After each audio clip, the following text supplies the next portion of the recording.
오늘 우리에게 주시는 하나님 아버지의 말씀은 갈라디아서 5장 7절에서 12절 말씀입니다. 갈라디아서 5장 7절에서 12절까지 제가 봉독해 드리겠습니다. 여러분은 지금까지 잘 달려왔습니다. 그런데 누가 여러분을 가로막아서 진리를 따르지 못하게 하였습니까? 그런 꾀임은 여러분을 부르신 분에게서 나온 것이 아닙니다. 적은 누룩이 반죽 전체를 부풀게 합니다. 나는 여러분이 다른 생각을 조금 더 품지 않으리라는 것을 주님 안에서 확신합니다. 그러나 여러분을 교란시키는 사람은 누구든지 심판을 받을 것입니다. 형제자매 여러분, 내가 아직도 할례를 절한다면 어찌하여 아직도 박해를 받겠습니까? 그렇다면 십자가의 거리낌은 없어졌을 것입니다. 할례를 가지고 여러분을 선동하는 사람들은 차라리 자기의 그 지체를 잘라 버리는 것이 좋겠습니다. 아멘.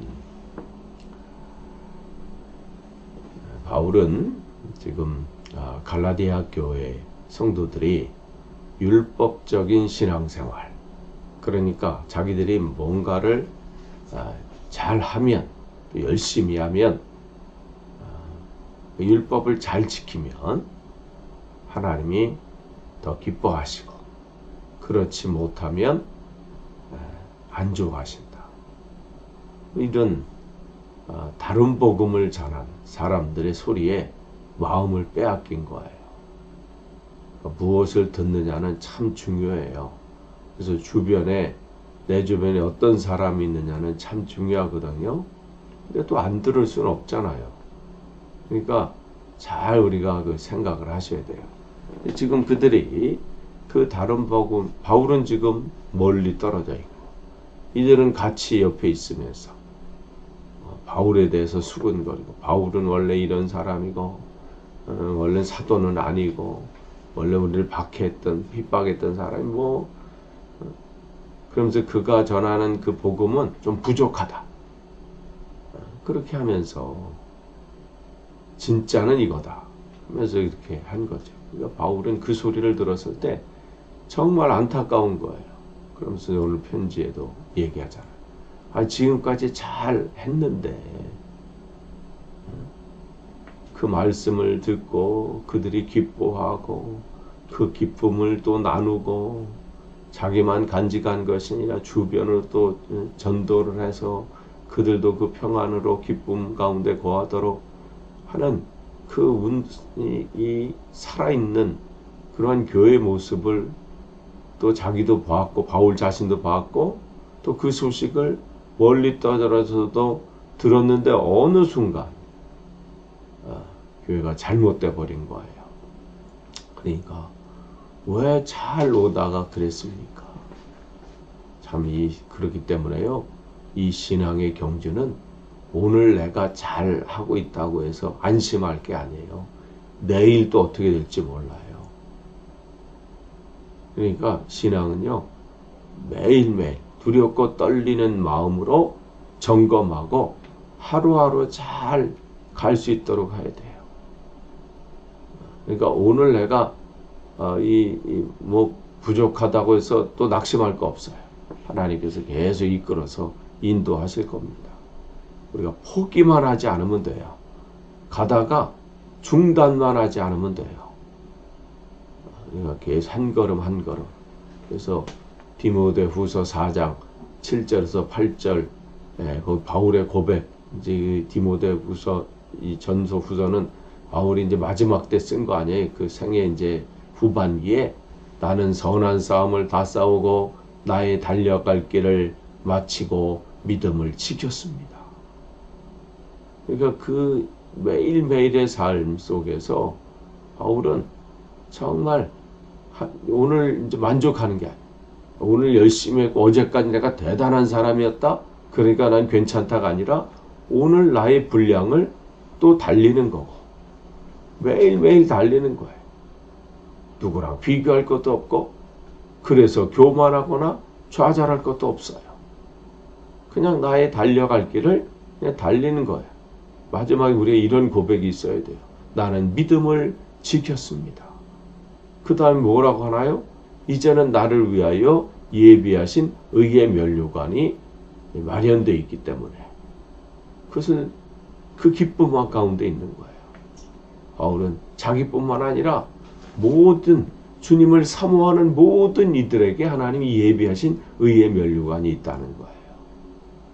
우리가 이 신앙의 경주 지금까지 잘 달려왔는데 여기서 끝내면 얼마나 안타까워요. 여기서 삐걱거리면 어떻게 하겠어요. 지금 바울은 갈라디아 교회 성도들에게 얘기하는 거예요. 지금까지 다 달려왔는데 왜 지금 여기서 그렇게 혼란 가운데 왜 그것을 놓치고 있느냐 이 말을 하는 거죠. 그런데 이 갈라디아 교회 사람들을 이렇게 흔들어 놓는 것은 다른 것이 아니라 만약에 그들이 말씀을 더 연구하고 하는데 그런 것이라 모르겠는데 지금 다른 외부에서 온 또 잘못된 다른 복음을 전하는 사람들에 의해서 그들이 흔들리고 또 그 꾀임에 빠져가지고 그 제대로 경주해야 되는데 그냥 거기에 멈춰 서 있고 앞으로도 나아가지 못하고 있는 그런 상황이죠. 근데 처음에 시작은 작게 별거 아닌 것처럼 뭐 그럴 수도 있겠다 했다가 계속해서 그 소리를 듣고 또 다른 사람들이 또 그런가 보다 하고 뭐 그렇게 또 그 방향으로 또 교회가 가고 그러다 보니까 모든 사람들이 그렇게 미혹되고 그 방향으로 가고 있는 거예요. 그러면서 바울이 얘기하는 거죠. 적은 누룩이 9절에 적은 누룩이 반죽 전체를 부풀게 합니다. 이렇게 보면요. 이 죄는 엄청난 전염성을 가지고 있어요. 사단의 공격이 그렇게 만만치가 않아요.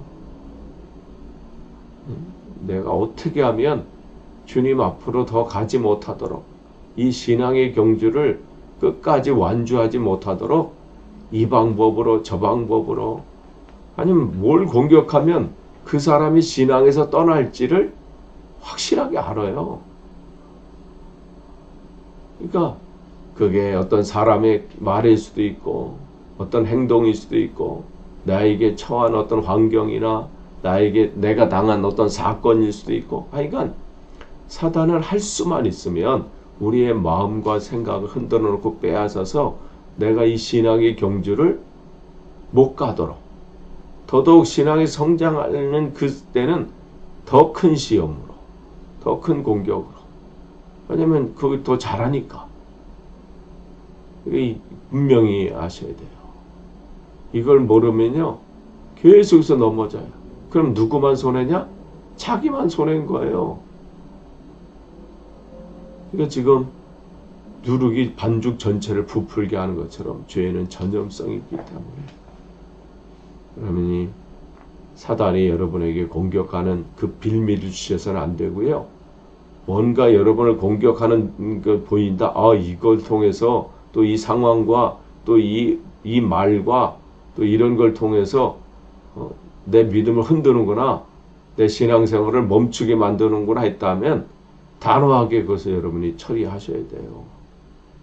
그리고 그런 것이 있다 할지라도 미혹될 것이 아니라 그래 그건 그런 소리 사단이 나를 공격한다 할지라도 나는 신앙 안에서 계속 간다. 지금 이 부분이 중요한 거죠.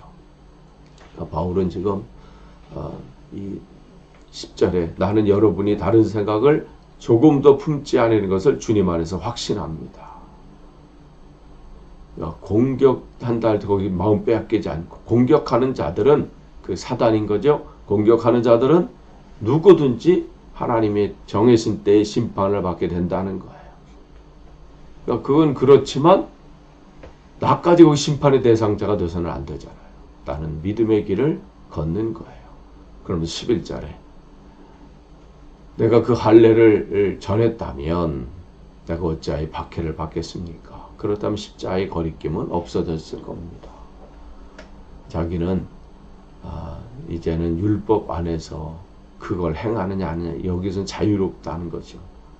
이제는 나를 만나신 그 주님만을 나의 전부이고, 내가 의롭게 되는 것은 무슨 율법을 지키고 할례를 내가 행하고 아니면 뭘 해서가 아니라 전적인 하나님의 은혜라는 거예요. 그 예수 그리스도가 나의 삶의 전부인 거예요. 그런데 지금 다른 복음을 전하는 자들은 계속해서 그 예수 그리스도의 십자가 거리낌이 되는 거예요. 왜냐하면 예수 그리스도가 메시아의 전부라면, 근데 그렇다면 원래 그들이 기대했던 그 메시아랑은 다르잖아요.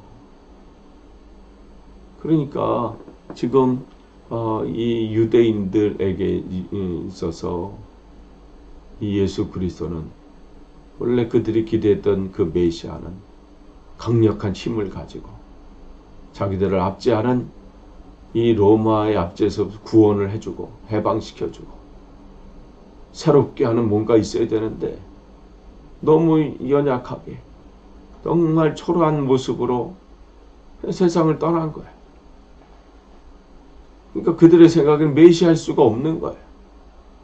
또한 그들이 그동안 율법을 통해서 또 말씀을 통해서 가르침을 받은, 십자가에 죽은 자는 하나님의 저주를 받은 자다. 그런데 예수가 그렇게 죽음을 당한 거 아니에요. 그러니까 그것도 걸려. 진짜 저가 메시아인가? 메시아라면 왜 저런 모양으로 세상을 마감할까? 이런저런.